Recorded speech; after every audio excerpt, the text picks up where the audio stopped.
Hey, John, welcome to the show. Hey, Ed. It's glad to be here. Thank you very much for taking the time, and looking forward to it. Absolutely. I'm really excited about this one. You've got a really rich history in the industry, and I really want to hear more about it. So why don't we start there? Tell me how you got your start in the limousine industry. Well, Ed, in 1988, I was working in the plumbing and heating industry. I sold plumbing and heating materials for a wholesaler.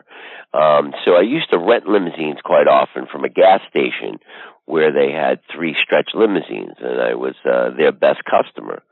So one day I went in, the kid that worked there, his father owned the business, and said this was up for sale. So for $58,000, and we bought 3 stretch limousines and the phone number. And it was kind of like the razor company, Remington. He liked the razor so much he bought the company. I like the limousine so much I bought the company. Very nice. That's 1988 rather, and you have 3 limousines. It was on March 17th of 1988, St. Patrick's Day. I actually said, listen, if you give me the limousine for the night for free, we'll take a ride, and if I enjoy it, we'll sign documents. So at 2 a.m. that following evening, I came back, dropped the car off, and signed the paperwork to acquire the company. Very nice. That's an interesting story. So you started with the 3 stretches. Was that mostly retail work, or was that corporate work? It was all retail work. I didn't even know of corporate work at the time. We did all proms and weddings and nights on the town, and I'll never forget the day we got a call from Reebok, and Reebok needed a ride to the airport on a Wednesday afternoon.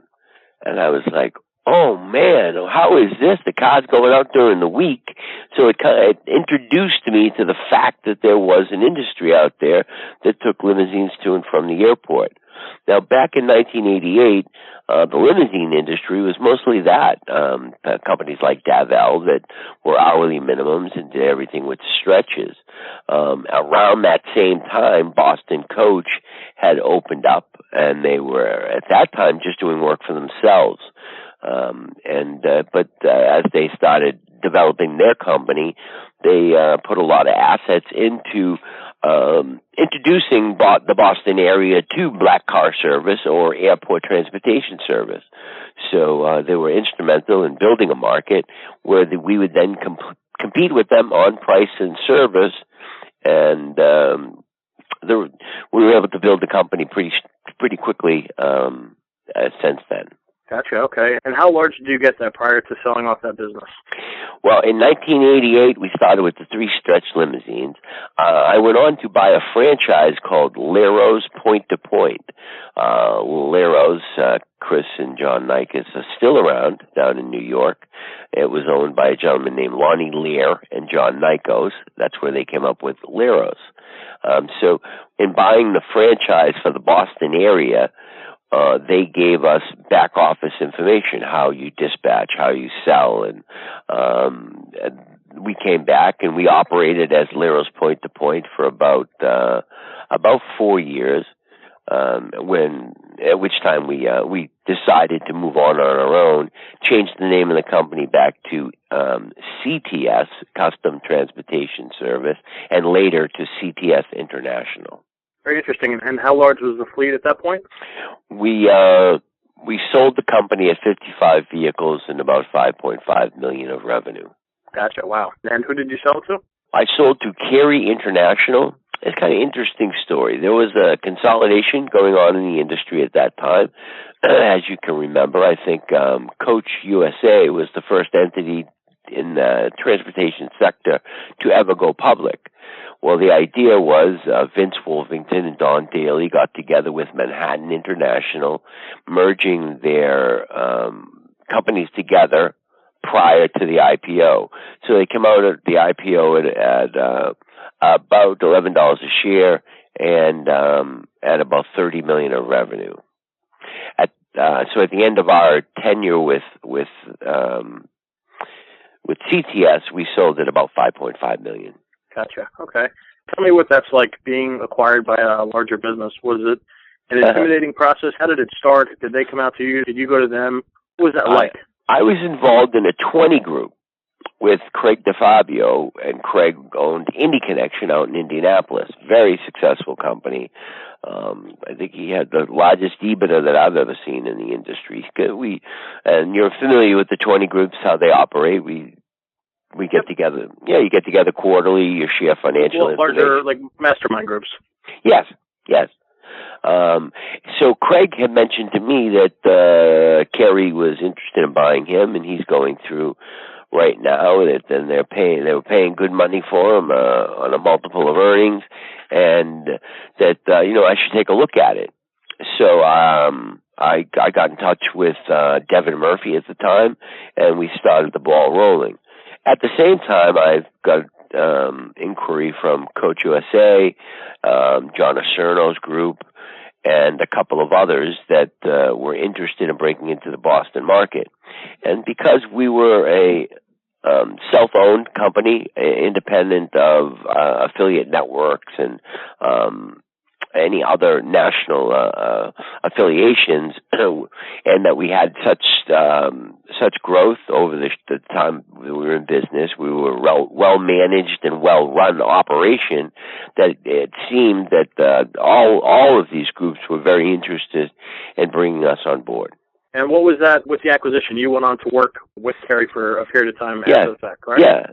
I thought it was going to be the one and only. I sold for over $5 million. I sold at about 100% of revenue, which is unheard of in the industry. But they had owned a good piece of business here in Boston that was run by the Wilworth family, who had been Kerry Boston for 20-odd years as a franchise. And they were having trouble to get them to sell. So what they did was acquire our company, and then went back to the Kerry Boston franchise and said that we're going to move the phone number in the business to our company-owned location.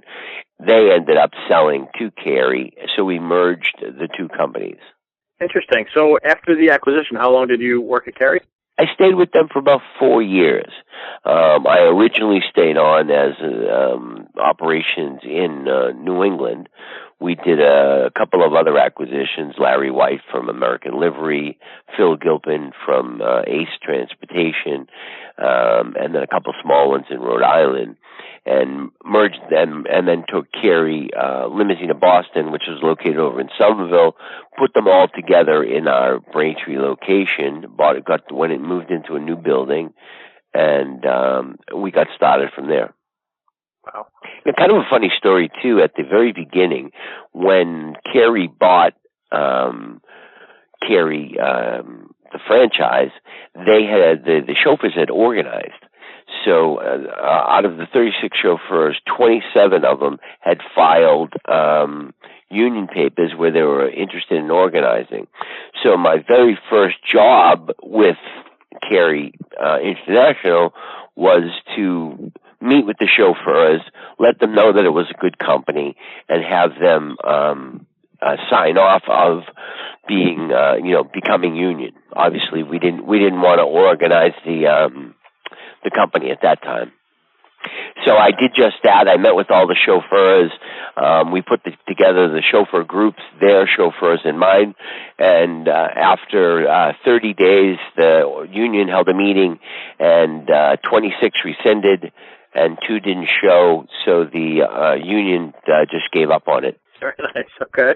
And after some time at Kerry, you left and did some consulting in the industry as well, correct? That is correct. I spent 4 years at Kerry. It was a wonderful experience. We took the company from $30 million to $240 million. We went public when we first rolled out, so they bought me with stock. And then we went on to do about 22 other acquisitions that I worked on with senior management on the acquisition team to put them together. George Jacobs' company, and the other, a couple in Chicago and L.A., Miami. So it was a really, really good learning experience working in a big company. But that being said, that was the reason for me leaving. It just got to be a point where it was too big, and they lost track of the customer. And to me, from an entrepreneurial standpoint, the customer comes first. So I ended up retiring from the company, went through a divorce, and ended up spending about 3.5, 4 years with my kids, making up for time that was taken away in building the business the first time. And as you are well aware, the business is 24 hours a day, 7 days a week, so it does impair your time with your family. So I was able to go on nice vacations and spend some quality time taking my kids to school and just being a father.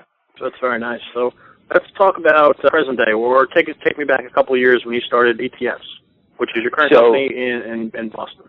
Correct.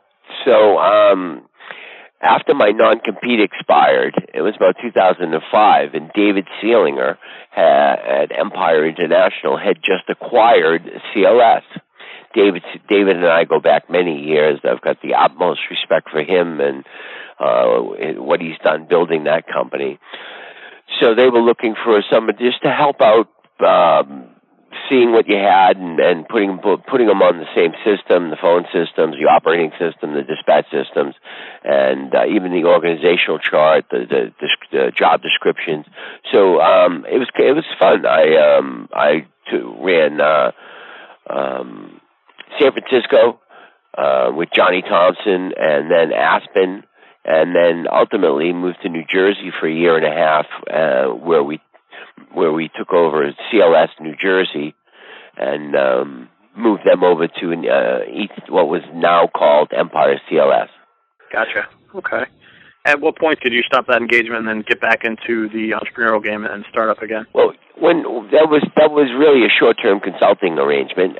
They hired Eddie Martinez from Cary as their chief operating officer, a friend of mine for many, many years. So I had wanted to come back to Boston. I had actually got an offer from Russ Cook at Town Car International at the time to start up Town Car International in Boston.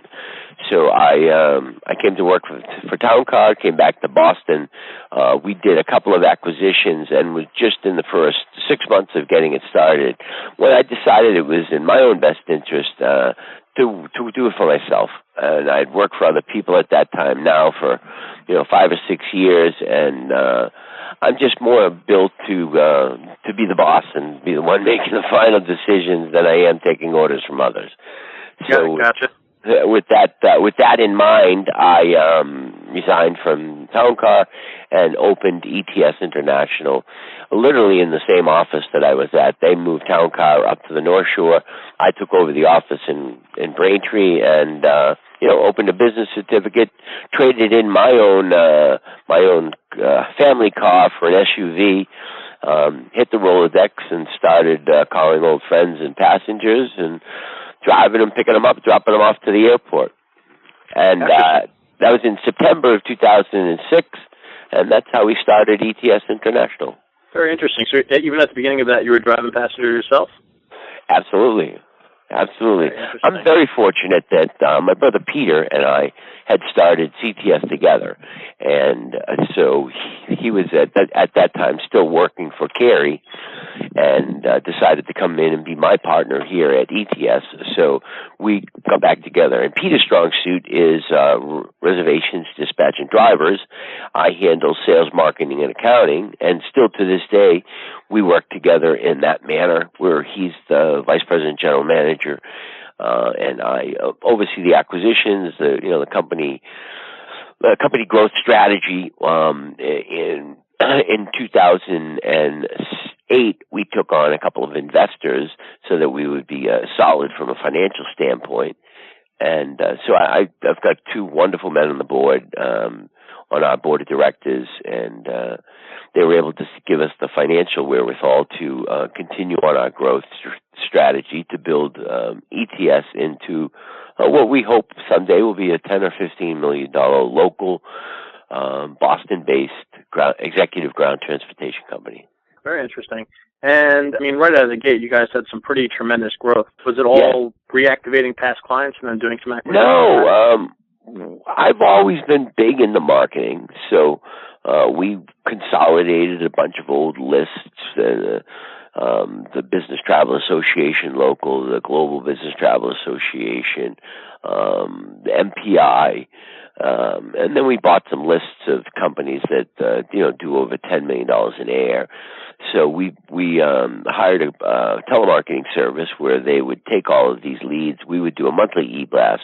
They would follow up with the leads and deliver to us what we call a client phone follow-up. So we would then call the customers or the people, the prospects that were interested in speaking with us, and adding new customers all the time. Interesting. So take me into the telemarketing situation. What exactly were the cold callers saying on the phone? Well, we scripted basically, pretty simple. Do you use ground transportation? Are you the decision maker? And who is the decision maker? If you could get further than that, we'd go into what's your annual spend, and can I set up a phone call where the owner of the company could speak to you in more detail about questions you may have about the service. That's interesting. Okay. Were they on a performance pay basis, or was that an hourly? It was an hourly basis at that time, but there was a wonderful return on investment. We've always had the ability to grow at a fast pace. We've built this company. This year we'll close over $7 million of revenue in our sixth year of business. We were named by Inc. magazine last year to list the fastest growing companies in America. Which an honor that I won 4 years in a row at CTS while I was building CTS. Okay, so I want to grow my business. What are the top 3 things I should be doing as a small operator? Say I have 1 or 2 or 3 cars. Yeah, I think the main thing is understanding your client. Who do you want to do business with? First, saying, who are you? I mean, there are different sectors of our business, the meeting and events, the leisure market, weddings, proms, nights out, casino runs, and executive transportation, corporate transportation, where you're dealing with corporate travel managers. We like the corporate travel business. You sell them once. They usually get a substantial discount based upon their volume, and so we kind of went after the corporate travel managers, and were able to land a couple of good size accounts early on in building the company, and then we went after the affiliate business because of our independence and not tied to other. Where we wouldn't compete with a New York company here in Boston by competing with them in New York, similar to Commonwealth Limousine, Boston Coach, Davell, Carey Limousine, that with all of our years of experience in a big company, that we had that experience here in a small, competitively priced, high-value proposition service. Gotcha. Yep, I would tend to agree. We're actually we send you guys some farming business, so I can definitely attest to your quality and then the hands-on approach you guys take. You guys are pretty unrivaled in the market, I would say, in terms of customer service. You guys are great. Great. Well, thank you very much, Ed. And we do greatly appreciate the business. And I think we handle over 30 inbound national service companies here in Boston, and it's a niche market. You need to make sure that they know that you're operating under their name all the time. So we have business cards of all the multiple companies that we do business for. We've got the airport signage for all of them, and we have 800 numbers from them from the passengers that when they call looking for the car, ring in our office, and we're able to service their client without having to make the multiple phone calls back to the originating company. So you said a few seconds ago that you target the travel managers in the corporations. How exactly do you get a list of those travel managers? Well, the best way to do it is your local business travel association. Anyone who's a corporate travel manager is either a member of GBTA, Global Business Travel Association, or NEBTA, which is the New England Business Travel Association. So we became members of both, and took the lists, put the lists in our through our telemarketing program. Started sending out information and, following up personally myself with the people that I didn't know or had done business with in the past, and were able to sell a good piece of the business. Okay. Say I'm a small operator, 1 or 2 or 3 cars, and I need rides like this week. What strategy would you use to immediately start bringing in business? Well, I don't know if it's quick as and easy as bringing in rides this week. I think that the sales cycle in the limousine industry is somewhere around 6 months. That it's unless you happen to catch. So by marketing and sending information on our company on a regular basis, the corporate travel manager or the prospect, and I call it magnet marketing. So I'm bringing them in closer and closer by telling them about our company, about the awards that we've won, about the service level that we provide, about the various things that we've done very well. So as we inform those prospects of that, we're bringing them closer to becoming a customer. So when they're in the position to make a buying decision about changing their car service, that they think of us. And they think of us with the back knowledge of all this information that we've been sending over the course of the years. So if we can at least get involved in the RFP process or in the meeting with the corporate travel manager, we have a good shot of winning that business. Gotcha. Okay. So in terms of ATS International, since 2006, how many acquisitions have you guys done? We've done 4 acquisitions in Boston since I started. The first one was January of 2007. It was about a $215,000 acquisition of Home Safe Coach. That was the first acquisition was January of 2007. And the beauty of it gave us a little bit of a base business coming out the door. Okay, and what do you look for exactly in an acquisition target? Well, we look for how well it will match up to our company. We generally don't take the cars. We just want the phone number and the book of business. So the first acquisition of Home Safe Coach was heavily one company. The majority of their business of the 215 was one company, FM Global, located in Rhode Island. So that in that instance, we bought that one corporate account, and we've since taken that account and changed it from $215,000 of revenue to well over $500,000 of revenue, where we are now their single global provider. We automated the reservation process for them by putting them on Deem Global. We were able to send them the proper reporting on a monthly basis, so their upper management could see the cost savings that they were able to get by the program that we put in place for them. On our second acquisition, the company is called All Star Limousine down in Kingston, Mass. There were a lot of transient travelers, not as many corporate accounts with passengers underneath. So in that case, I think they had over 1,000 passengers. No one passenger comprised more than 1% of their business. Gotcha. So it's a nice stable base of ongoing travelers. That is correct. Okay. Take me through the process of being acquired by you. Do you reach out to them personally? Do you have an intermediary, a business broker that does it? How does the process work? Well, usually once a year, we send out a solicitation letter to the members of the New England Livery Association locally. And so we keep that list, and the same as we prospect for sales opportunities, we prospect for limousine services. So I think what happens then too, that you get your name out there a little bit. That I've done this a bunch of times.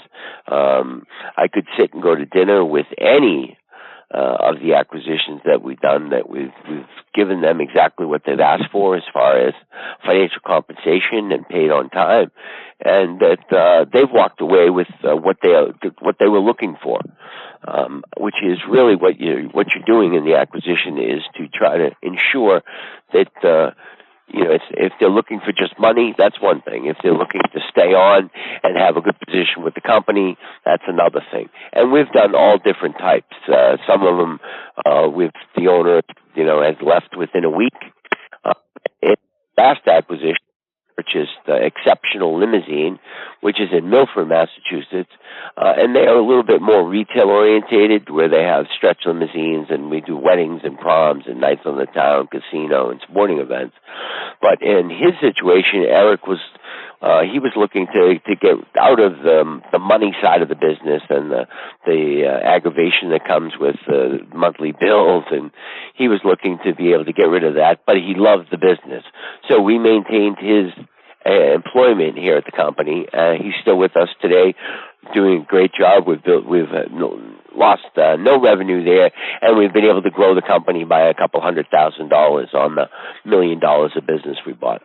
Very interesting. Are you mostly using cash to purchase these? Are you using bank loans? Are you using the owners holding paper? How does it work? All combinations, Ed. All combinations. We love to have them hold some paper, so they got some skin in the game. But we've borrowed money. We've used our own internal cash. If it's a small deal, a $60,000 company we're buying for $10,000, we'll probably finance that internally. If it's $1 million company where it's a couple of $100,000 worth of capital needed, we would space it out over a period of time to ensure that we were maintaining the revenue. And then we would do that with bank financing. So let's say, again, a 1 or 2 or 3 or even a 10-car operator, and there's a small operator, maybe 1 or 2 cars, has a phone number, has a client base, and that guy is actually, the owner is one of the drivers, so they see him quite frequently. What would you say to that owner to be wary of or to look out for? Kind of play mentor in that situation. How would you handle that? Well, I would just make sure that the person you're doing business with, that you're selling your business with, the people have worked really hard. This business is 24 hours a day, 7 days a week. So they want to make sure that they get back what they're looking to do. And, at a smaller companies, a lot of times they want to be a chauffeur. So we hire them, we put them on the books as a chauffeur. We direct the lines into our reservation, customer service staff, dispatch staff, take over the operating of the business, and let them pick up their own customers over the period of time so that there's a continuity to it. And if you can do deals like that, are very simple to do without financing, where you can pay it over time. And if you could pay it over time with the revenue derived from that acquisition, then it's a win-win for both teams. Gotcha. And in a situation like that, is it best to pay based off of their earnings, or how does that actually work when you're dealing with an owner that's actually driving himself? Do you factor in what he should be getting paid? How do you structure a deal there? I'm looking to put the best deal together for the board of directors and ETS International. At the same time, you want to understand what the seller is looking to do. So I try to be upfront and frank and see what they're looking to get out of the sale of their company. Are they looking for a job? Are they looking just to get the hell out of Dodge and head to Florida to retire? And if the numbers will make sense after a 40% capital gains tax. There's not a lot left after you've worked in this business for 10 or 15 years if you only have 5 or 6 cars. So I think acquisitions are a great way of building your business in light of the most recent economy. There are deals out there to be had where people are just up to their ears and in debt and want to get out of the financial burden of having to make that nut every week and every month. You can put together a deal that's good for both people by paying it over a portion of time and making the deal that you can that works for both people. Cool, I like it. All right, so let's talk about your website, social media, and the fact that you guys use Hubspot. Talk a little bit about that. I was introduced to Hubspot about a year and a half ago. We were doing outbound marketing, so we were sending e-blasts and using Constant Contact. We've been on Salesforce since the day we opened up the door. So anytime a prospect comes through the door, it gets into Salesforce and then it's managed through Salesforce as we move it along through the different statuses and grading that lead on how good that lead really is. So that when we saw Hubspot, it gives you all sorts of information on how they got you, how they found you, what they found you from, what's it on. We're a preferred partner of the TD Garden. Did they go to the TD Garden website and request information from us through there, which happens quite frequently. If we do an e-blast and have an offer, it's another wonderful way of driving leads. We recently did an offer where if you filled out a CTA, that you would be entered to win 2 tickets to the Bruins with complimentary transportation.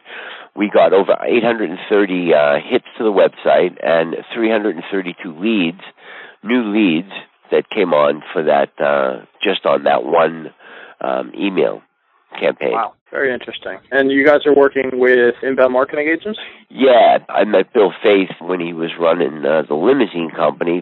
Had a personal relationship with him, and yeah, we talked a lot about HubSpot and about his direction from outbound marketing to inbound marketing.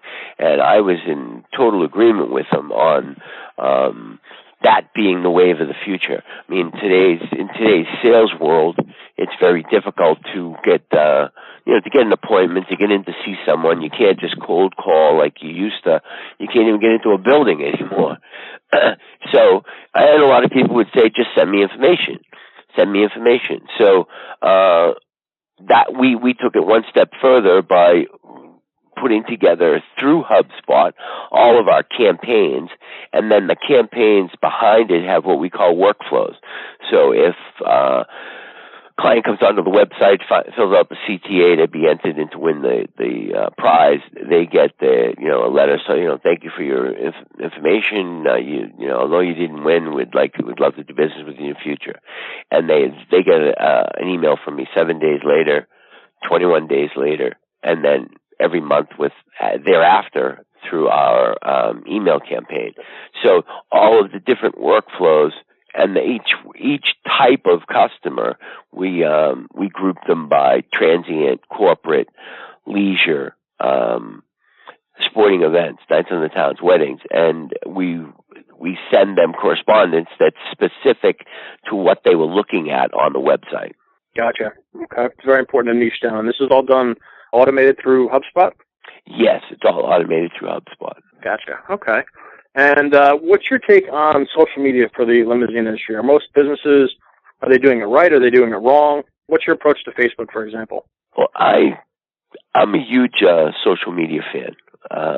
I'm very, very fortunate. I've got a busy life and get to do a lot of fun things. So I introduce a lot of that through my social media.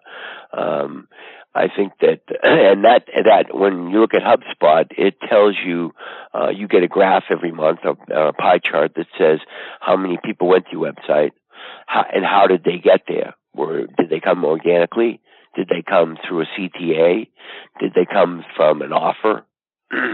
And we've found that over the last 6 months that our social media campaigns have driven upwards of 40% of our new leads.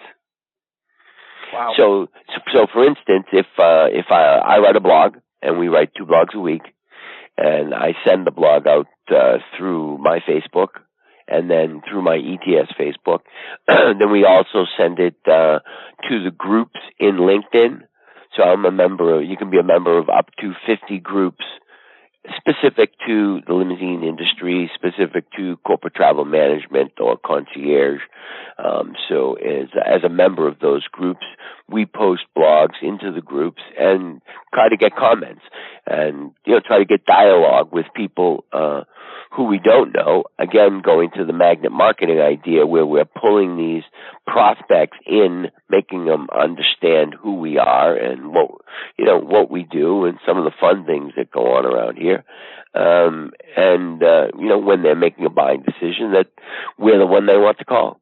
Very exciting. They may want to just call Ed to go to a hockey game because all the pictures they see of me at the Bruins games, they may just want to take in a little night out with Johnny Greene. It's kind of like George Jacobs with his with his M&M jacket. Come on, exactly. Front row. I've actually sat in the seats with George, and he is a character and an industry icon. That's awesome. So, what mistakes have you made in your? I mean, you seem to have a pretty, I don't want to say Cinderella story, but a pretty awesome rise in this industry. What mistakes have you made?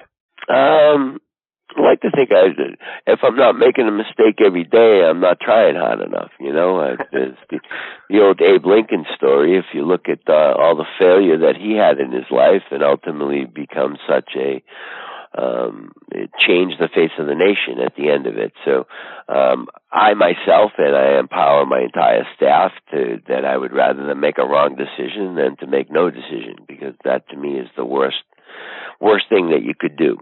So, I guess we all make mistakes. Some of the quick thoughts would be putting chauffeurs on the road that aren't properly trained, because you're so busy. You just need to get them out to fill the slots and fill the cars. Things as simple as that. Gotcha. Okay. What's your thought on chauffeur training? Necessary evil. The turnover rate in the chauffeur industry is tremendous. It seems as though you by the time you train and you get a VIP chauffeur, that they're now looking for the best work, or whining about it, or going to another company where they think they can get more money. Gotcha. So I think chauffeur training is a must. I think it sets you apart from your competition, where that when you have people that finally get on the road after we have a 5-day training program. So it takes them by the time they fill out the application, they go through the visual testing and presentations that we put together. They meet the entire staff. They spend time in dispatch and reservations, so they understand what goes on behind the scene. And then they ultimately get on the road with a chauffeur mentor, and then they drive themselves with the mentor driving along with them to grade them on how they're doing. That we have a pretty good idea what kind of chauffeur we're going to get from that. Gotcha. Okay. 2 more questions before we wrap up. Advice to a newcomer or a small operator? New advice to a small or new operator: run it like a business. Run it like you are a 25-car operation, and make sure that you have budgets. Make sure that you have financial statements monthly. Don't just take things for granted. I'm a big believer in the budgets, and our budgets are all driven, but from bottom up, we call it. We write how many trips we do by sedan, how many sedans we have in the fleet, how many trips, and what's the revenue per trip by vehicle type, and it rolls up into the revenue number. So at month end, we compare where we were overall, and then we compare down to the car to make sure that we're getting the most out of all of our vehicles. But in any business where you can fail, even if you're you're one of the best in the industry, you can fail by not keeping your hands around the numbers. And any parting words of wisdom or advice, or anything else you want to plug, or anything like that? No, Jay, I say jump in, have a good time. Feel free to call or meet me at any of the shows. I think it's a great thing that you've done, Ed, with getting a chance for some of our operators to get out and speak to other people. I think it's a very friendly business where we don't all compete with each other, and even where we do, that we do it on a friendly basis, and that we continue to do so. And I would also put a plug in for the Boston Bruins, who bringing it back to Boston Garden tomorrow, where I'll be taking a couple clients. So follow me on Facebook, follow me on LinkedIn, and try to keep up with Johnny Greene. Sounds good, Johnny. Thank you very much for this. This has been great, very informative. It's fun. I loved hearing the backstory, so I really appreciate your time. It's my pleasure, Ed. Thank you very much, and good luck to everyone.